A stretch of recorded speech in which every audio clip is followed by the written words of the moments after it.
Chapter 7, Dream Sequence 2 Bravo at I-5 Exit 118 Gymnastics, Ep.1a, 09Mar 2021. We were back on the road again. At SeaTac Airport, the 24 of us were wandering around in the area near Delta Airlines Gate 18. Flight 1321 was due to depart to Vancouver, Canada, in less than an hour for the 2019 Vancouver U11-13 Interim 2024 Paris Summer Olympics in Artistic and Rhythmic Gymnastics and Trampoline. The purpose of the interim Olympic competitions was to determine each athlete's rank among peers, specifically for those slotted for the actual Olympic trials in 2023, which supposedly would take place inside Tacoma Dome, Tacoma, Washington, less than 10 miles north of DuPont. A handful of us stood against the giant glass windows and watched the goings-on out on the airfield. It was a bright and sunny day with clear blue skies. White puffy clouds were scattered throughout the sky with no signs of rain or any other type of inclement weather. Outside, the goings-on weren't as frenzied as in the terminals. Out there, things were being done by the book, with airplanes being pushed back and road guards blocking all traffic as the airplanes taxied to the runways for takeoff.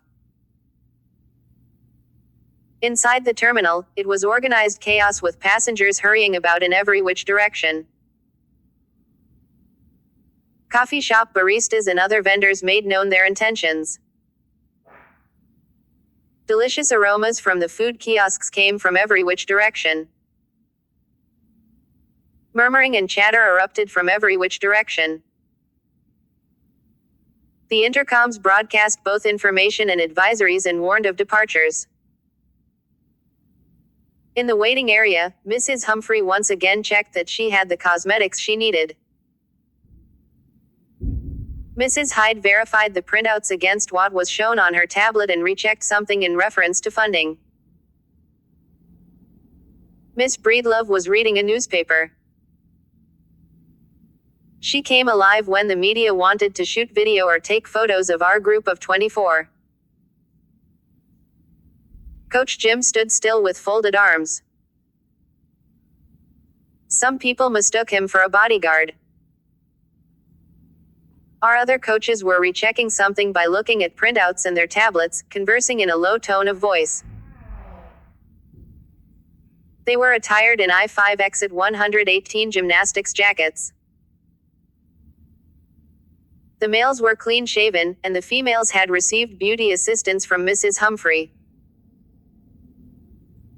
It was Joker's idea that we 24 wear blue jeans with unlogoed white t-shirts, our ponytails and makeup not being optional.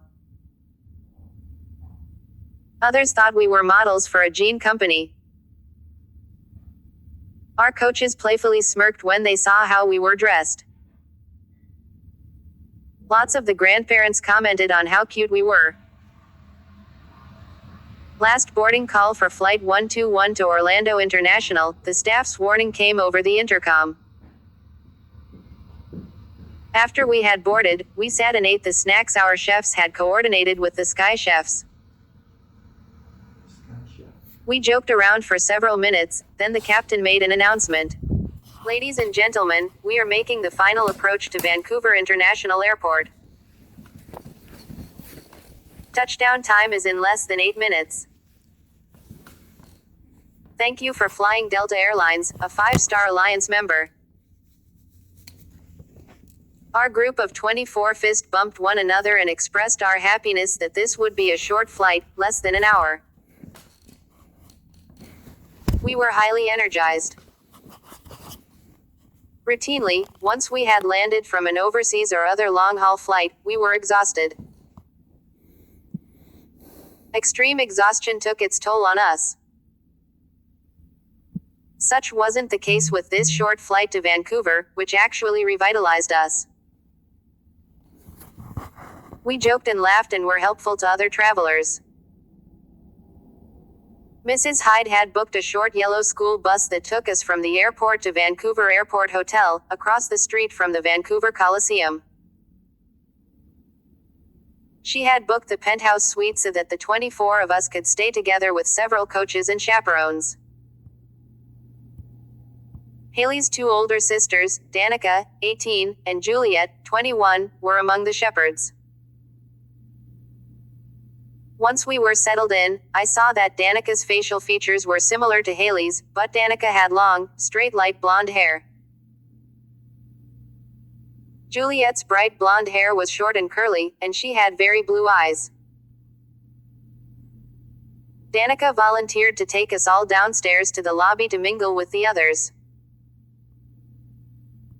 Downstairs around the lobby area, other U11-13 athletes from around the globe were mingling with one another. Tazzy was among them. She was swamped with those who were seeking photos and autographs. Her parents, siblings, coaches, and teammates pleaded for elbow room and breathing space on her behalf. No one listened. Wherever Tazzy went, swarms of fans swirled around her. After an hour or so, coaches, parents, siblings, and teammates escorted Tazzy back upstairs, otherwise, she'd get restless. Even then, a handful of fans followed them to the elevators, at which point hotel security personnel stepped in. And that was the last time we would spot Tazzy and her teammates.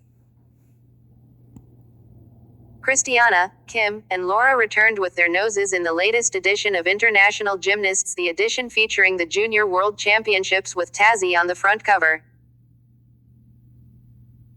They were dragging. Kobe asked, "No autograph?"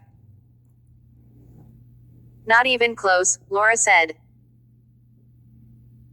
Christiana said, "We need Rachel to pretend to be a lost child again." The three of them had managed to get autographs and photos with Eli Lee and Michelle Roberts, number 2 and number 3, respectively. As time progressed, the mood became subdued. The vast majority of the U11-13 athletes were sitting and chatting or wandering around the lobby and viewing the artworks and other artifacts on display. We chatted with teams from Laos, Thailand, and Singapore and with others nearby from a host of other countries. The group of South African gymnasts, 6 in all, told us how much fun they'd had months back at the mock Olympic trials. They had tried to go up to the rooftop of their club, but that didn't work out too well. We sat and shared stories, group photos, and group hugs until Danica and Juliet escorted the 24 of us back up to the penthouse to wash up and prepare for dinner chow. Day 0 warm-ups. Every square inch of Vancouver Coliseum floors, hallways, and rooms was covered in U11-13 athletes specializing in artistic gymnastics, rhythmic gymnastics, or trampoline. Coaches, media people, organizers, judges, and aides were scattered throughout the vast Coliseum. Everyone was doing something constructive. Coaches were supervising, athletes were stretching or performing warm-up exercises, and media people were wandering around taking photos and recording video of anything related to the competitions. The organizers were finalizing the details. The colossal 4K holographic TVs were showing sponsor advertisements. The coaches and organizers had agreed to allow the U11-13 athletes to stretch and warm up wherever they wanted within the enormous Coliseum and with whomever they chose. The 24 of us split up and blended in with others who played different sports. I was stretching with some of the trampoline athletes, both boys and girls, from multiple countries. About 30 of us sat, stretched, and chatted. No room was left for warm-up exercises. The vast majority of U11-13 athletes sat and stretched in groups. Our group sat,